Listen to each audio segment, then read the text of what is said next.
Last time వచ్చినప్పుడు చాలా రోజులు అవుతుంది కదా, పోయిన సంవత్సరం సైకిల్ మీద అప్పుడు మామే వచ్చారు. Hello guys, return journey start అయింది. మనం మన చిలకని కవర్ చేస్తూ రోడ్డు మీదకి ఎలా వెళ్తున్నామో చూపిస్తున్నాం. లాస్ట్ సైక్లింగ్ బ్లాగ్ ఎండింగ్ ఇదే. ఇక్కడ స్టార్టింగ్ తోటి మనం మొదలు పెట్టాము. ఇలా మనం మెయిన్ రోడ్కి ఎక్కాక మన చిలకని కౌలు చేసే అన్నని అడిగాను, ఇలా నరసింహగూడెం నుంచి జగన్నాథపురం వెళ్ళడానికి కొత్త రోడ్ పడిందా అన్న అని.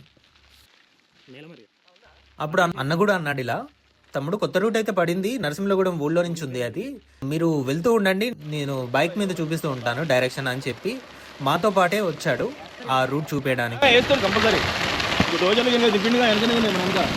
అయితే అప్పుడే నాని అడిగాడు అన్నని, ఈ రోడ్ అంతా పెద్దగా అవుతుందా అని. అన్న సమాధానం చెప్పడం అక్కడ చూడొచ్చు లాస్ట్ ఆడియో క్లిప్ లో. డోజర్లన్నీ దిగాయి కదా, అవుతుంది, రోడ్ అంతా పెద్దగా అవుతుంది అని చెప్పాడు. ఈ రిటర్న్ జర్నీలో ఇదే లాస్ట్, ఈ మట్టి దిబ్బలు చూడడం. ఎందుకంటే మనం కొత్త రూట్కి మళ్ళబోతున్నాం కాబట్టి. మనం వెళ్ళాల్సిన రూట్ అన్న బైక్ మీద ముందుగా వెళ్తూ చూపించాడు. ఇదిగో నరసింహగూడెం విలేజ్ లోపలికి ఎంట్రీ. మేము ఫస్ట్ టైం ఈ దారి చూస్తున్నాం. ఆల్మోస్ట్ 1 నిమిషం పాటు అన్నను ఫాలో అవుతూ ఈ విలేజ్ ఇళ్ళ మధ్యలోంచి వెళ్తున్నాం. లెఫ్ట్ అండ్ రైట్ రెండు వైపులా ఇల్లులే, చాలా దగ్గరగా ఉన్నాయి చూస్తుంటే. ఈ నరసింహగూడెం ఊరు లోపల వ్యూ ఎప్పుడు మనం రికార్డ్ చేయలేదు. లిటరల్లీ నేను ఫస్ట్ టైం వస్తున్నా ఈ లోపలికి. ఇలా అన్న ఊరు లోపల నుంచి మమ్మల్ని తీసుకెళ్ళి కొత్త రోడ్డు ఎక్కడైతే కనెక్ట్ అవుతుందో అక్కడ వరకు మమ్మల్ని తీసుకొచ్చి వదిలేశాడు. సో అక్కడి నుంచి మనం ఆ దారిని పట్టుకుంటూ వెళ్ళిపోయాం. అలా మనం కొత్త రోడ్డు ఎక్కాక ఆల్రెడీ 1.5 hours నుంచి గోప్రో కూడా రన్ అవుతుంది కాబట్టి హ్యాంగ్ అయింది. మళ్ళీ దాన్ని పవర్ ఆఫ్ చేసి రీస్టార్ట్ చేస్తే మళ్ళీ యథావిధిగా పర్ఫెక్ట్గా వచ్చాయి వీడియోస్ అన్ని. రోడ్ చూడండి ఎలా ఉందో, బ్లాక్ కలర్లో నిగనిగలాడిపోతూ ఉంది. టైం చూసుకుంటే 7:40 అయింది. జనరల్గా సండే రోజు రైడ్ చేస్తాను, ఇది సాటర్డే రైడ్. నానిని నన్ను ఫ్రేమ్లో చూపించాం. ఎండకి కొంచెం ట్యాన్ అయ్యాం కదా. మా నాని ఊళ్ళోనే బిజీయెస్ట్ పర్సన్, ఎప్పుడు బిజీగా ఫోన్లు వస్తూనే ఉంటాయి. అలా సైక్లింగ్లో కూడా ఎన్ని ఫోన్లు వచ్చాయో. ఇక్కడ కూడా మనం వినొచ్చు మాట్లాడేది. ఎంత స్మూత్గా ఉందో చూడు రోడ్డు. కొత్త రోడ్ కాబట్టి చాలా స్మూత్గా ఉంది రోడ్డు. రోడ్డు బాగుంది అనుకునే లోపే ఇక్కడ చిన్న వంతెన దగ్గర రోడ్డు డ్యామేజ్ అయింది. పొలాల కాలువ మీద కట్టిన ఈ బ్రిడ్జి దగ్గర తప్ప మిగతా చోట్లంతా పర్లేదు. ఫస్ట్ ఈ కొత్త రోడ్డు ఎక్కినప్పుడు ఒక 2 ఎద్దులు రైతులు తీసుకెళ్లడం చూశాను. అదేవిధంగా ఇప్పుడు కూడా నా ముందు ఒక 2 ఎద్దులు అయితే ఉన్నాయి. సో ఇక్కడ లాంగ్ వ్యూలో కనపడట్లేదు, కానీ మా ముందు నుంచి ఆ 2 ఎద్దులు రైతు తీసుకెళ్తున్నాడు. ఈ ఎద్దుల మెడ మీద ఉన్న కర్రని చూస్తే ఇప్పటికీ దున్నడానికి వీటినే వాడుతున్నారని అర్థమవుతుంది. ఇదిగోండి జగన్నాథపురం విలేజ్ ఎంటర్ అయ్యాం. లాస్ట్ టైం ఇక్కడ గోప్రో హ్యాంగ్ అయ్యి రికార్డ్ చేయలేకపోయాం కదా, అందుకే ఈసారి క్లియర్గా కవర్ చేస్తున్నాం. ఈ జగన్నాథపురం మా మునగల మండలంలో ఉంటుంది. ఇక్కడికి చుట్టూ ఉన్న 4 ఊళ్ళ నుంచి మంచి కనెక్టివిటీ ఉంది. రేపాల నుంచి మాత్రం రోడ్ బాగాలేదు. మిగతా 3 ఊళ్ళు నరసింహగూడెం నుంచి ఇప్పుడు మనం వస్తున్నాం, ఇటు నుంచి పైకి వెళ్తే కలుపు వస్తుంది. అలానే లాస్ట్ టైం వెళ్ళిన కేశవపురం నుంచి, ఇలా 4 ఊళ్ళ నుంచి కనెక్టివిటీ ఉంది. పీస్ఫుల్ అట్మాస్ఫియర్ ఉంది ఇక్కడ. అప్పుడు ఏటీఎం అయినా అంత రద్దీగా లేదు. ఇప్పుడు జగన్నాథపురం దాటి కలుకో వైపు వెళ్తున్నాం. సుమారుగా 3.5 కిలోమీటర్ల దూరం ఉంటుంది.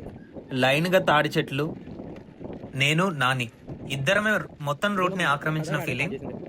చాలా బాగుంది, చాలా పీస్ఫుల్ ఎన్విరాన్మెంట్ లో. లాస్ట్ టైం వాటర్ క్రాస్ చేసేటప్పుడు నా షూస్ అన్నీ తడిచిపోయాయి, కానీ ఈసారి పెడలింగ్ అడ్జస్ట్ చేసుకొని జాగ్రత్తగా దాటేసాం.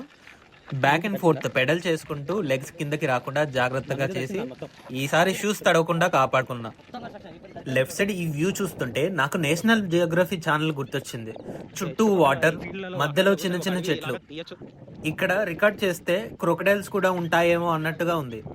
కంప్లీట్ గా వాటర్ ఫారెస్ట్ లా అనిపిస్తుంది. ఇప్పుడు మనం కల్కో విలేజ్ లోపలికి అయితే ఎంటర్ అయ్యాం. ఆల్రెడీ కల్కో విలేజ్ చాలా సార్లు చూపించాం కాబట్టి కొద్ది పార్ట్ వరకు మాత్రమే షూట్ చేద్దాం అనుకున్నాను. ఇక్కడ నుంచి ఒక 15 seconds ఎక్కడైతే మనం టర్న్ తీసుకుంటామో అక్కడ వరకు వెళ్ళాము. అక్కడ వరకు కూడా పెద్దగా జనాలు ఎక్కడా కనపడలేదు. సో ఇదొక వీడియో. అండ్ దెన్ మళ్ళీ ఊరు ఎండింగ్ అయ్యేటప్పుడు చూస్తుంటే ఇందాకటి వీడియోలో ఇల్లు అన్నీ పక్కపక్కనే ఉన్నాయి. ఇక్కడ ఎండింగ్ అయ్యేటప్పుడు రోడ్డుకి అటు ఇటు స్పేస్ చాలా ఉంది. అంటే ఇంటి ముందు అంత స్పేస్ పెట్టుకున్నారు. మేబీ వాళ్ళు వెహికల్ పార్క్ చేసుకోవాలన్నా, ట్రాక్టర్ కానీ కార్లు కానీ పార్క్ చేసుకోవాలన్నా బాగుంటుందనే ఉద్దేశంతో కావచ్చు. మేబీ ఇక్కడి నుంచి అయితే మనకు అవుట్స్కట్స్, బట్ అటు నుంచి వస్తుంటే ఇదే కదా ఎంట్రన్స్. కొద్దిగా రిచ్ హౌసెస్ అని కూడా మనం ఎస్టిమేట్ చేయొచ్చు వాటిని. నాని నా నుంచి గోప్రో తీసుకొని వెనక నుంచి నన్ను షూట్ చేశాడు. సైకిల్ తొక్కుతున్నప్పుడు ఎలివేషన్ ఉన్న చోట నిలబడి తొక్కుతున్నాను. ఆల్రెడీ చాలా దూరం మనం రైడ్ చేసి ఉన్నాం కాబట్టి కొద్దిగా టైర్డ్ అనిపిస్తుంది. సుమారుగా 8:30 అయి ఉంటుంది. ఆ టైంకి సన్లైట్ కరెక్ట్గా కొడుతుంది. మరీ ఎక్కువ కాదు, తక్కువ కాదు. ఆ సన్లైట్ వల్ల కూడా మన కలర్స్ చాలా క్లియర్గా కనపడుతున్నాయి నేచురల్గా. ఇక్కడ మనం చూసుకుంటే రెండు వైపులా ఒక 15-20 ఫీట్స్ దాకా చెట్లు ఉన్నాయి. సో ఈ లోపల గుహ టైప్లో ఈ షేడీ వ్యూలో మనం వెళ్తున్నాం. ఆల్మోస్ట్ రైడ్ అంతా ఎండింగ్కి వచ్చేసింది కాబట్టి స్లోగా అలా చిట్ చాట్ చేసుకుంటూ వెళ్తున్నాం. నాని కూడా కొద్దిగా సెల్ఫీ వీడియో చేసుకున్నాడు, తన్ని టార్గెట్ చేసుకుంటూ చుట్టూ వ్యూ చూపిస్తూ. ఈ తాటి చెట్లు ఎప్పుడు మనం చూస్తూ ఉంటాము ప్రతిసారి కలకం మీదుగా వచ్చేటప్పుడు. చాలా ఆర్గనైజ్డ్గా ఈక్వల్ ఇంటర్వెల్స్లో కనపడుతూ ఉంటాయి. అండ్ అక్కడ కూడా చూడండి, దూరంగా కూడా ఎన్నో తాటి చెట్లు ఉన్నాయి. అండ్ ఫైనల్గా మనం హైవేకి అయితే వచ్చేసాం. లెఫ్ట్ సైడ్ ఉండకుండా రైట్ సైడ్ క్రాస్ చేసి మరీ వెళ్ళిపోతున్నాం. ఎందుకంటే ఇక్కడ రైట్ సైడ్ నుంచి వెళ్తే దగ్గర. ఇంకోటి ఏంటంటే లెఫ్ట్ సైడ్ అలానే స్ట్రైట్గా వెళ్తే యూటర్న్ తీసుకోవడానికి ఇంకొక 1/2 కిలోమీటర్ మనం అదనంగా ట్రావెల్ చేయాల్సి వస్తుంది. ఇలా అయితే డైరెక్ట్ సర్వీస్ రోడ్ ఎక్కేస్తామనే ఉద్దేశంతో ఇక్కడ నుంచి ఇలా స్లోగా వెళ్ళిపోయాము. వెహికల్స్ ఏమైనా ఉన్నా మనం కంప్లీట్గా చివరికి వచ్చేయచ్చు. రోడ్డు దిగి కూడా దారి ఇవ్వచ్చు కాబట్టి. నాని నా రైడింగ్ని మళ్ళీ రికార్డ్ చేశాడు. ఇక్కడ నుంచి మనం సర్వీస్ రోడ్కి అయితే ఎంటర్ అవుతున్నాం. మునగాలి సర్వీస్ రోడ్కి హైవే మీద నుంచి. ఇప్పుడు సూర్యుడు కంప్లీట్గా మన ఫేస్ మీద స్ట్రెస్ అవుతున్నాడు. స్టార్టింగ్ ఫేజ్కి ఇప్పటి ఫేజ్కి చూస్తే తెలుస్తుంది ఎంత ఎలివేట్ అయ్యాడు. ఫైనల్లీ మన రైడ్ అయితే ఎండ్ అయిపోయింది.